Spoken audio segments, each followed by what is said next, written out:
Magandang umaga po sa inyo, mga kaibigan. Magandang umaga po sa inyo, mga kaibigan. Magandang umaga sa inyong lahat, mga kaibigan. Magandang umaga po sa inyo, mga kaibigan.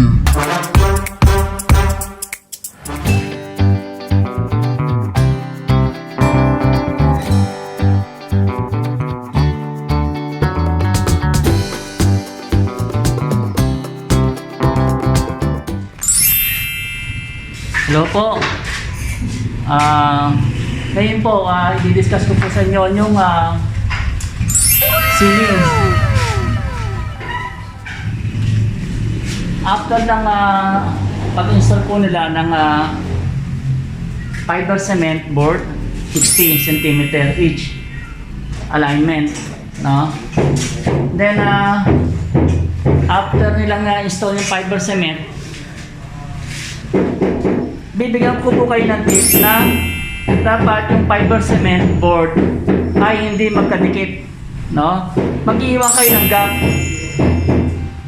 either 2 mm, 3 mm yung gap between each fiber cement board para pag naglagay ng epoxy ay matatakpan yung gap at hindi magkakaroon ng crack later on. Kahapon po, pinakita ko po sa inyo yung procedure kung paano nila nilalagyan ng epoxy.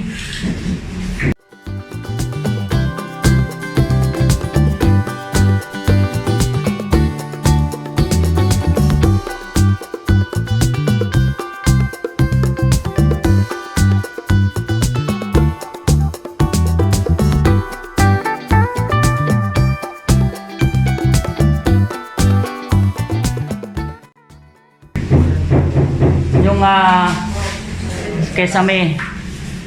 Ito po, tinanggal na po nila yung masking tape. Ayan po, tinanggal po nila yung masking tape. After natanggal yung masking tape, makikita po ninyo na yung epoxy ay dikit na dikit doon sa fiber cement board na sa kesame. At isa pa rin pong tip na yung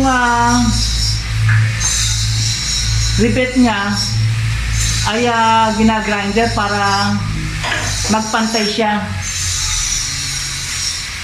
Ayan po.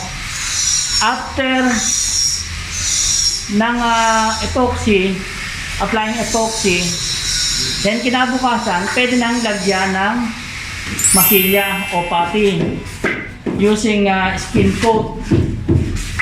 Yan. Yan po, ina-apply na po niya ng skim coat lahat ng mga rivets, no, na ilagay at saka yung epoxy. Kaya itong kisame na to ay hindi siya magkakaroon ng crack pag nagtagal dahil nga madikit siya. Epoxy ang nilagay dito. Unlike yung ibang kesame, hindi sila nag-iiwan ng gap between each fiber cement board. Kaya sa huli, pag naglagay ng pati o ng skin coat, wala nang paglalagyan yung dalawa, yung gap niya, kasi hindi nag-iwan ng gap. Kaya ang tendency nyon, may possibility na magkaroon ng crack sa huli. Makikita niya yung dugtungan. Dito sa second floor, pakikita ko po sa inyo yung gap ng dalawang cement board.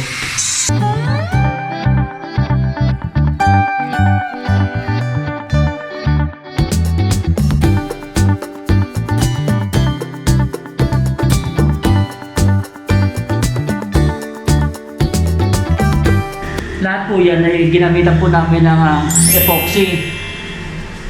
Yung nabibili na A and B, i-mix po ninyo yun. Then after na i-mix, pwede ninyo nang i-apply sa kesame para matakpan yung gap ng dalawa.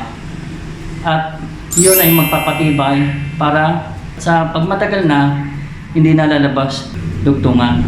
Dahil nga, ginamitan ito ng epoxy. At isa pa pong tip na i-share ko po sa inyo. Kung mapapansin po ninyo, yung kesame po namin ay hindi po siya nakadikit sa wall. Ang tawag po dito ay shadow line.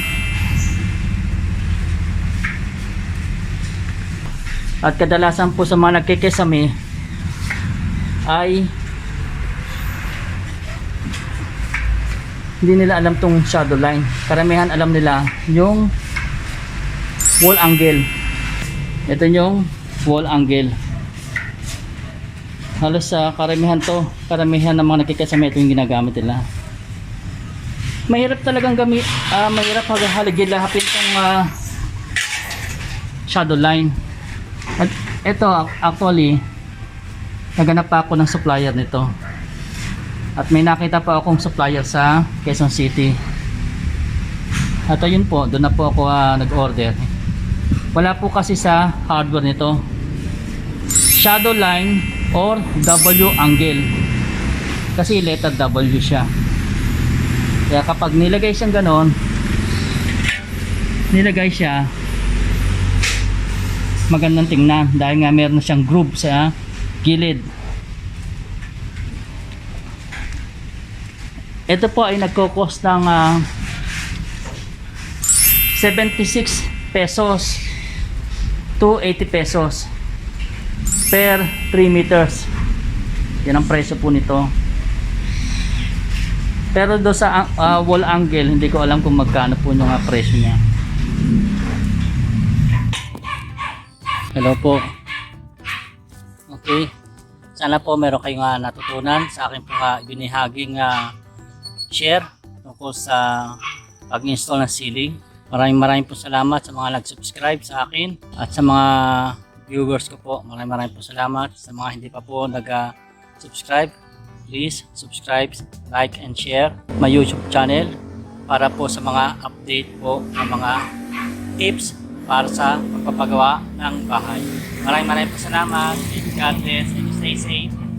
Bye-bye.